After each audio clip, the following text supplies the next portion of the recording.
are you primarily treating, because you mentioned, someone coma, you mentioned cancer.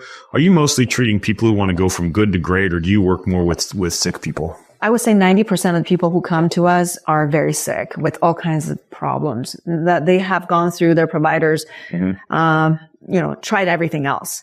And so this is because it's not an inexpensive treatment. So they usually try other things first, whatever that's covered by insurance, whatever they can do on their own.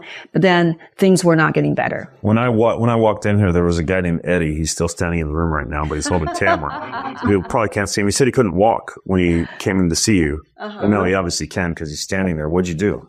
So Eddie was given stem cells. Maybe we can just ask him to get in here, Eddie. You're going to be on the podcast.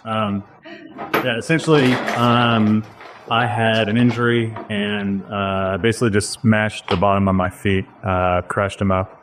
And I ended up having, I thought that I would, just like an athlete, you are. I think we're about the same age too. And I ended up just walking on them for a few days. Then I went to the hospital and they said, "Oh, you're clear." Got misdiagnosed.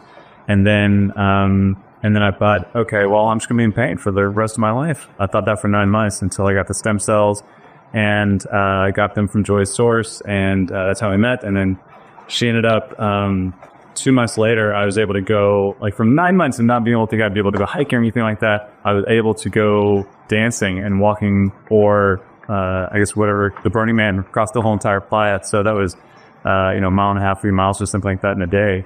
And it was so neat to know that it's something that was not available when we were kids growing up is now available. And cutting edge idea, and kind of being the tip of the spear with this sort of thing. And my hope is that other people, the masses, can have it. Like my family members will be able to have it when it's available with insurance.